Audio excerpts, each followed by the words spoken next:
Hello दोस्तों, इसके पाठशाला में आप सभी का स्वागत है। तो आज हम सीखेंगे दोस्तों विलोपन विधि। ठीक है, एग्जाम के पॉइंट ऑफ व्यू से बहुत ही इंपॉर्टेंट होने वाला है ये वीडियो। तो अंत तक बने रहे दोस्तों, क्योंकि मैं बहुत ही आसान तरीके से आपको समझाने की कोशिश करूंगा ताकि आपको कोई भी डाउट ना रहे, पूरा क्लियर हो जाए। ठीक है, बहुत ही ईजी है, बस वीडियो में अंत तक बने रहें। तो यहाँ पे जब हम विलोपन विधि की बात करते हैं तो सबसे पहला इस टाइप का दो ठो समीकरण दिया रहता है। ठीक है, ये समीकरण एक, हम इसको समीकरण एक मान लेते हैं और इसको समीकरण दो मान लेते हैं। ठीक है, इस टाइप का समीकरण दिया रहता है और इसी को हमको विलोपन विधि के माध्यम से x और y का मान निकालना रहता है। ठीक है, तो यहाँ विलोपन मतलब होता क्या है, पहले वो समझ लेते हैं। विलोपन मतलब होता है कि किसी एक पद को विलोपित करना। जैसे कि यहाँ पे 3x एक पद है और ये 4y एक पद है। ठीक है, तो इनमें से कोई एक पद को विलोपित करना मतलब कि उसको काट देना, हटा देना। ठीक है, उसी को विलोपन विधि कहते हैं। तो चलिए विलोपन विधि कैसे होता है स्टेप बाय स्टेप समझते हैं। तो यहाँ पे देखिए 3x प्लस 4y बराबर 10, ये समीकरण एक मान लेते हैं, और 2x प्लस 2y बराबर 2 बराबर ये इसको समीकरण दो मान लेते हैं। तो यहाँ पे ये देखिए हमको या तो इस पद को विलोपित करना है या तो इस पद को विलोपित करना है, ये आपके ऊपर डिपेंड करता है। ठीक है, मान के चलिए आप इस पद को विलोपित करना चाहते हैं x को। ठीक है, तो x को विलोपित करने के लिए क्या करना पड़ेगा कि इन दोनों पदों को हम लोग को इक्वल करना पड़ेगा, बराबर करना पड़ेगा। यहाँ पे 3 है और यहाँ पे 2 है, तो ये बराबर नहीं है। तो यहाँ पे अगर 6 है तो यहाँ पे भी 6 करना पड़ेगा।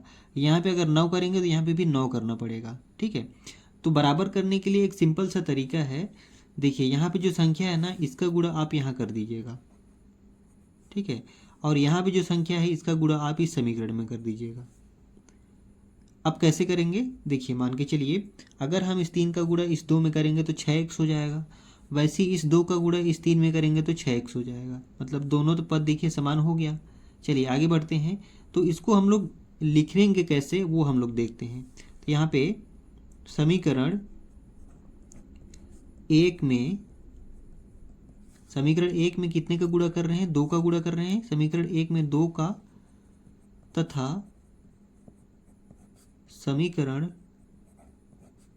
दो में देखिए समीकरण दो में कितने गुणा कर रहे हैं, 3 का गुणा करने पर। ठीक है, इस टाइप का लिखेंगे तो आपको एग्जाम में अच्छा नंबर मिलेगा, पूरा नंबर मिलेगा। ठीक है, तो स्टेप बाय स्टेप मैं जैसे बता रहा हूँ वैसे आप भी फॉलो कीजिएगा तो आपको अच्छा नंबर मिलेगा।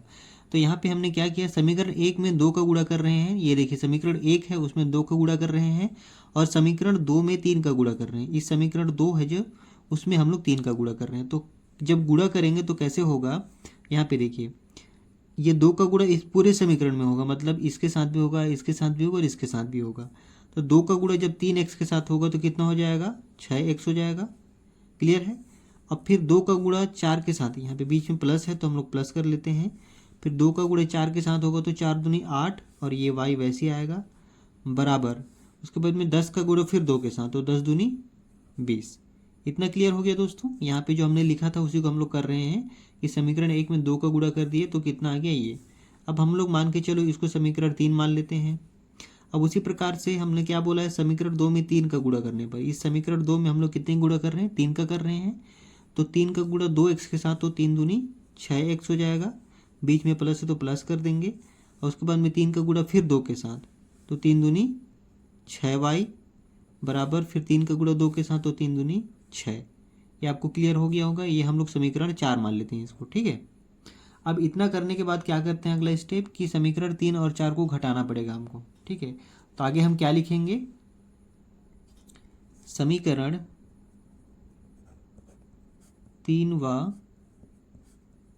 4 को घटाने पर। ठीक है, इस टाइप का लिखेंगे। अब हम लोग समीकरण 3 को 4 से घटाएंगे। कैसे घटाएंगे, स्टेप बाय स्टेप देखिए। यहाँ पे 6x प्लस 8y बराबर 20 है समीकरण 3, और समीकरण 4 क्या है उसी के जस्ट लिखेंगे, 6x प्लस 6y बराबर 6। ठीक है, इसको हम लोग घटा देते हैं। अब यहाँ पे घटाने के प्रोसेस में क्या होता है कि यहाँ जो चिन्ह रहता है ना उसका जस्ट उल्टा हो जाता है। ठीक है, तो यहाँ पे प्लस में 6 है तो ये माइनस हो जाएगा, यहाँ पे प्लस में 6 है तो ये माइनस हो जाएगा, और यहाँ भी प्लस में 6 है तो ये माइनस हो जाएगा। क्लियर है। ये घटाने का प्रोसेस में ऐसा होता है, जब समीकरण को हम घटाते हैं तो यहाँ पे जो चिन्ह रहता है उसका जस्ट उल्टा हो जाता है। अब हम घटाते हैं तो यहाँ पे देखिए अब ये जो 6 का चिन्ह है ये माइनस ये वाला हो गया, ठीक है। इस 6 का चिन्ह ये प्लस ना होकर के अब माइनस हो गया, ठीक है, ये परिवर्तित हो गया है। तो अब 6 का चिन्ह माइनस हो जाएगा ये वाला। उसी प्रकार से इस 6 का चिन्ह ये माइनस हो जाएगा। अब हम घटाते हैं तो यहाँ पे देखिए -6 और +6। अगर हम लोग इधर देखते हैं, एक +6 है आपका, एक -6 है आपका, घटेगा तो कितना हो जाएगा, 0 हो जाएगा। तो वैसे यहाँ पे देखिए +6x और -6x ये दोनों घट के 0 हो जाएगा, मतलब पूरी तरह से देखा जाए तो कैंसिल हो जाएगा। ये अपना कैंसिल हो गया। अब यहाँ पे देखिए ये +6 है और ये ये -6 है और ये +8 है। तो माइनस प्लस क्या होता है, माइनस होता है। माइनस होगा मतलब घटेगा। तो हम लोग 8 में से 6 घटाएंगे तो कितना बचेगा, 2, ठीक है। y वैसे उतर जाएगा। अब यहाँ पे देखिए ये माइनस और ये प्लस में है, तो यहाँ पे भी एक चिन्ह उतरेगा। तो कौन सा चिन्ह उतरेगा, तो उसका तरीका क्या होता है कि इन दोनों में से बड़ी संख्या कौन सी है, तो बड़ी संख्या है 8। तो 8 में कौन सा चिन्ह है, प्लस, तो यहाँ प्लस उतरेगा, ठीक है। तो प्लस तो लिखने की ज़रूरत है नहीं। अब उसके बाद में यहाँ पे बराबर है तो बराबर कर देंगे। अब यहाँ पे देखिए ये माइनस और ये प्लस, माइनस प्लस माइनस होता है मतलब घटेगा। तो 20 में से 6 घटाएंगे तो बचेगा कितना दोस्तों, 14 बचेगा, ठीक है। अब यहाँ पे देखिए यहाँ पे माइनस और यहाँ पे प्लस है, तो यहाँ पे कौन सी चिन्ह उतरेगी, बड़ी संख्या का। तो बड़ी संख्या 20 है तो 20 में प्लस तो प्लस उतार देंगे। क्लियर है। उसके बाद में आगे बढ़ते हैं।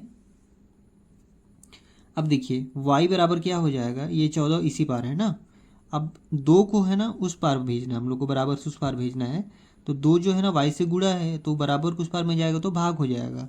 तो भाग में मतलब नीचे लिख देंगे।